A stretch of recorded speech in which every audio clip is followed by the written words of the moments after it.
So ayun guys, nandito tayo sa kabilang parte naman ng Cavite, Cavite City, dito sa may Sangli Air Base.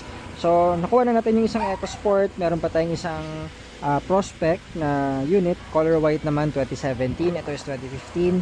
So check natin kung kakasundo and if mauwi natin unit. So ito rin yung ating tinatest drive na titanium natin na color blue 2017 din. So sold na to guys for test drive na lang and yung mga SOP natin. So check natin. Ay, sorry po. Ay, sorry po.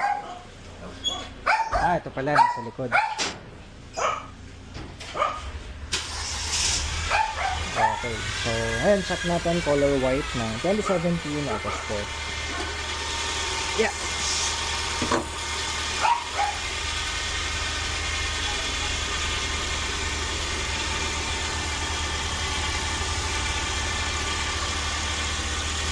Scan muna natin guys.